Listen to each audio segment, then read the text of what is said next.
네, 온유한 자는 복이 있나니 그들이 땅을 기업으로 받을 것이며.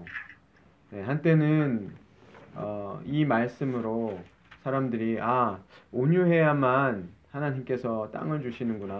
교회에서 이 말씀을 가지고 사람들이 이렇게 얘기하는 것을 제가 들은 적이 있습니다.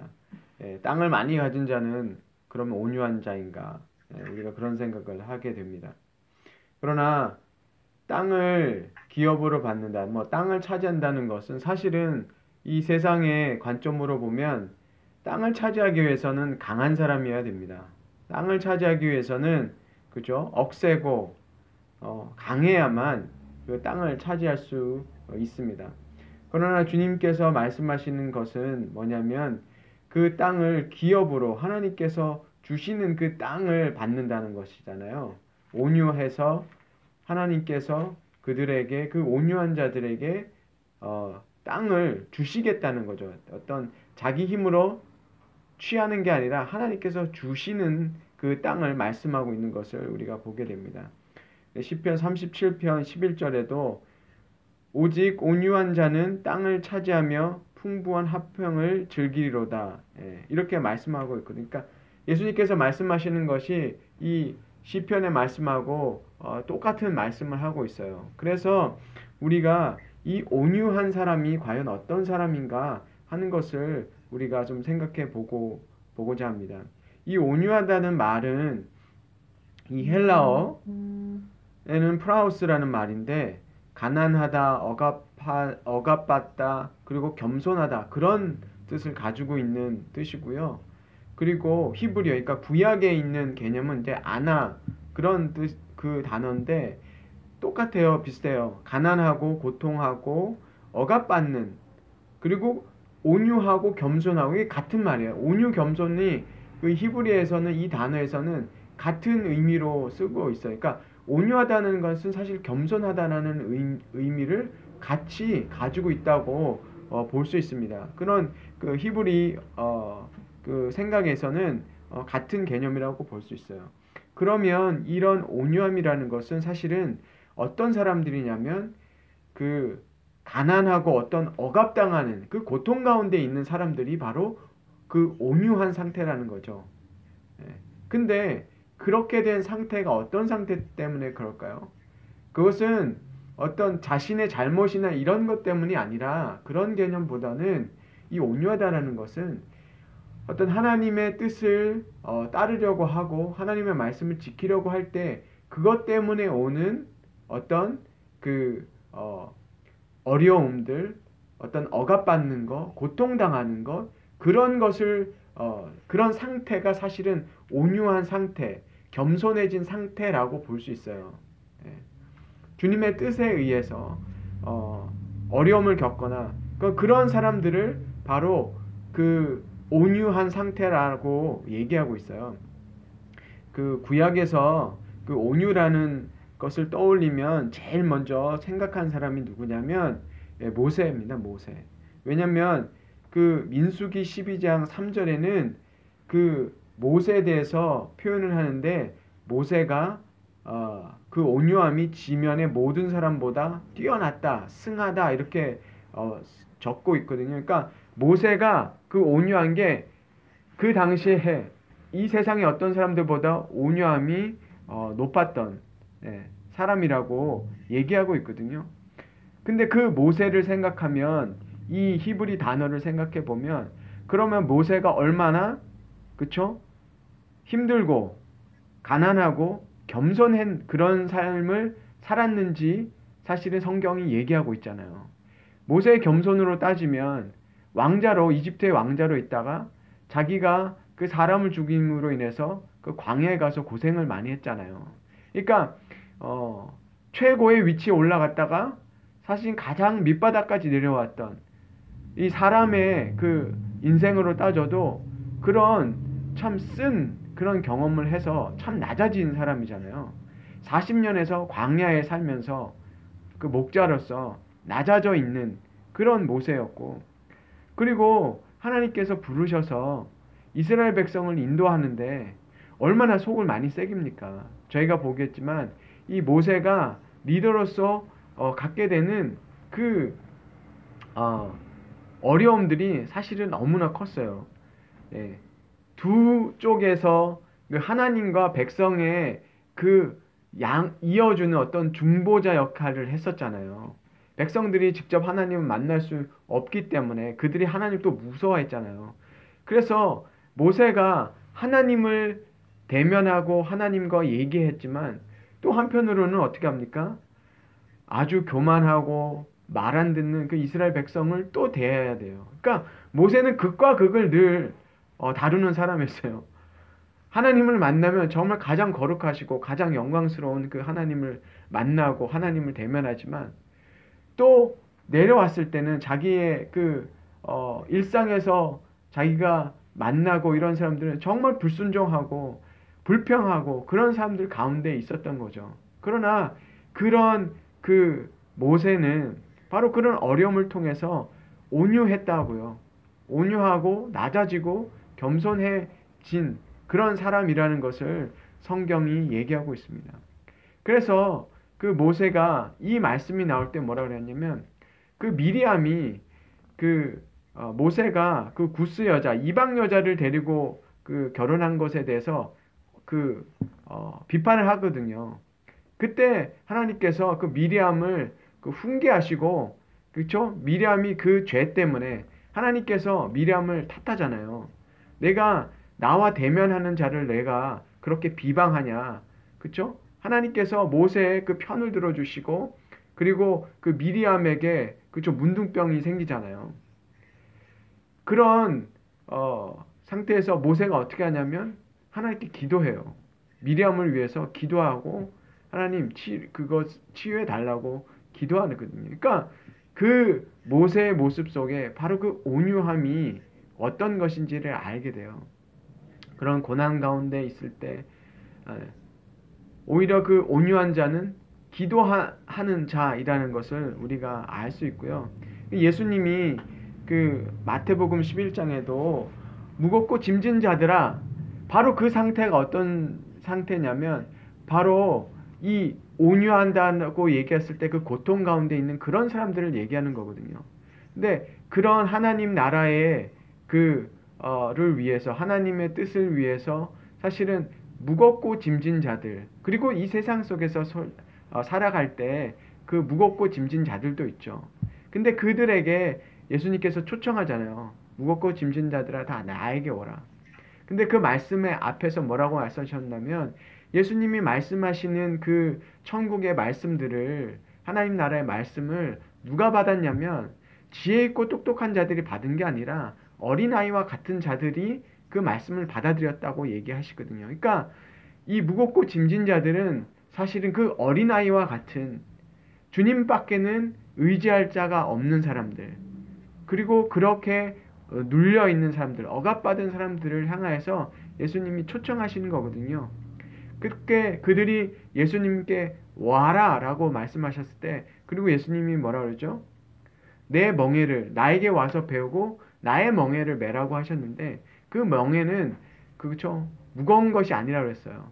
그러니까 그 멍에라는 것이 어떤 짐을 지우고 힘들게 하려는 그게 아니라, 그 멍에라는 거는 뭐라 그랬어요?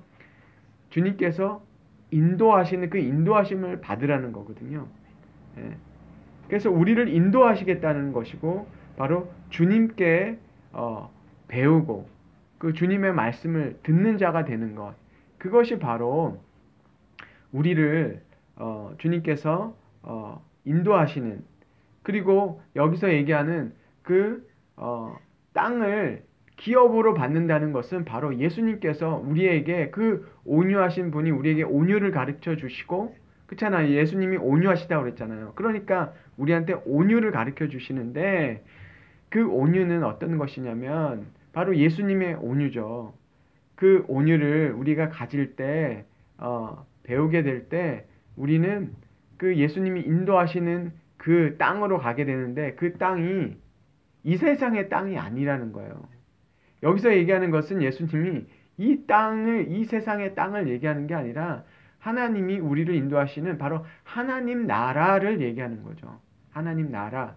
우리를 하나님 나라로 인도하시겠다는 거죠. 이 땅에서는 바로 하나님 나라, 그 주님의 말씀이 다스리고 통치하는 그 통치 속에서 우리가 살아가고, 궁극적으로는 우리를 바로 하나님 나라로 인도하시는 거잖아요.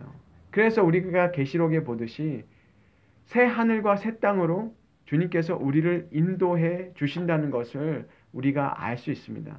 그래서 우리가 구약에서 그 가나안 땅으로 들어가는, 약속의 땅으로 들어가는 것은 바로 우리에게 영적으로 그 이 땅의 그 모형을 통해서 우리에게 영적인 교훈을 주시는 것이거든요. 그 이스라엘 민족이 그 가나안 땅에 어떻게 들어갔습니까?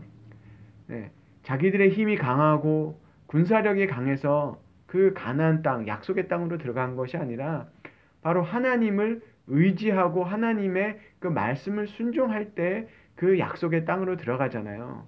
그것처럼 우리가 우리 자신을 의지하지 않고 주님을 의지할 때, 우리는 그 바로 그 예수님을 의지할 때, 그분의 멍에, 그분의 인도함을 받을 때, 우리가 왜 그걸 받죠?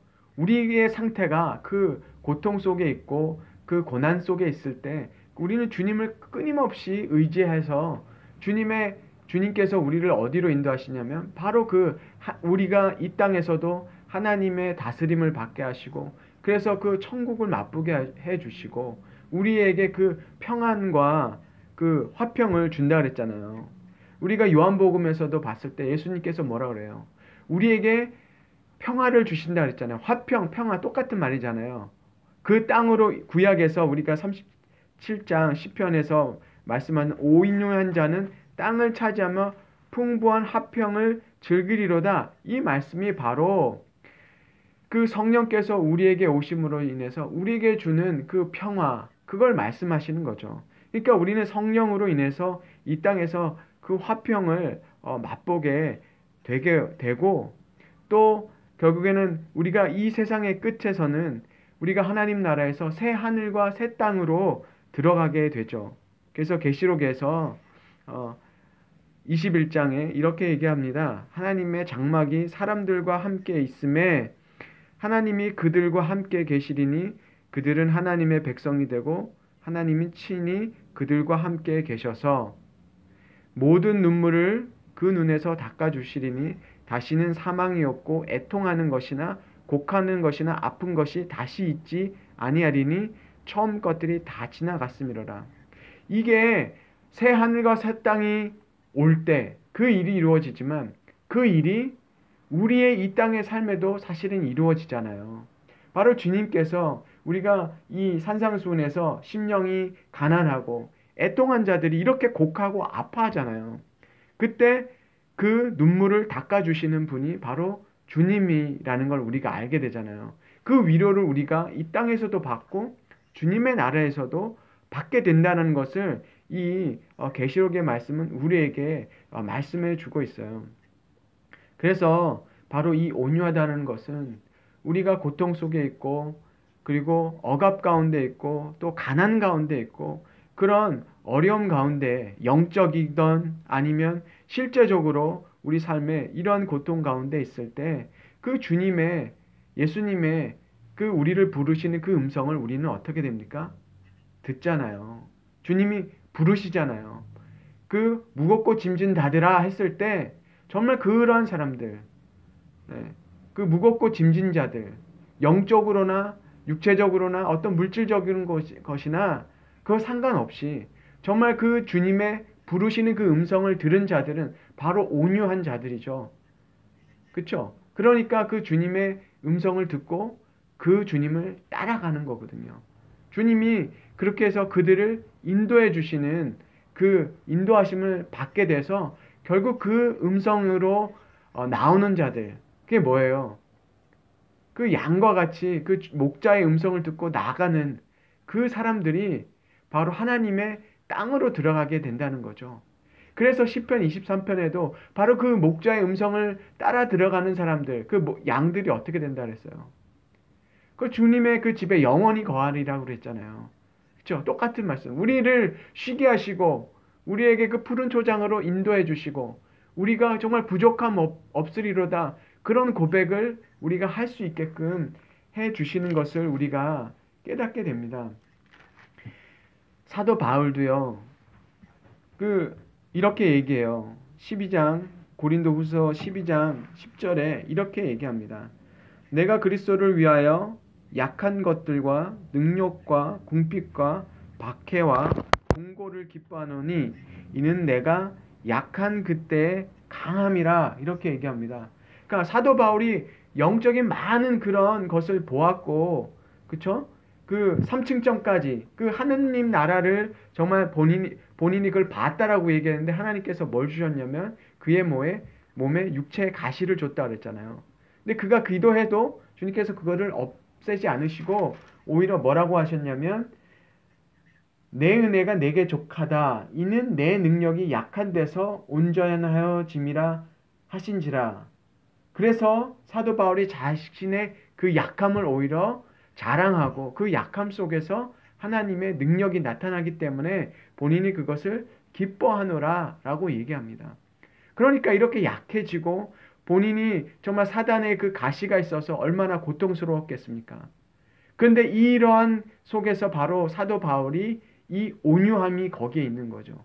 그것 때문에 자기의 능력을 자랑하지 않고 자기의 지식을 자랑하지도 않고 자기의 약함을 오히려 그것을 감사하는 것은 그 연약함을 감사하는 것은 바로 그 안에 하나님의 강함이 드러나기 때문이다 라고 얘기하는 거잖아요.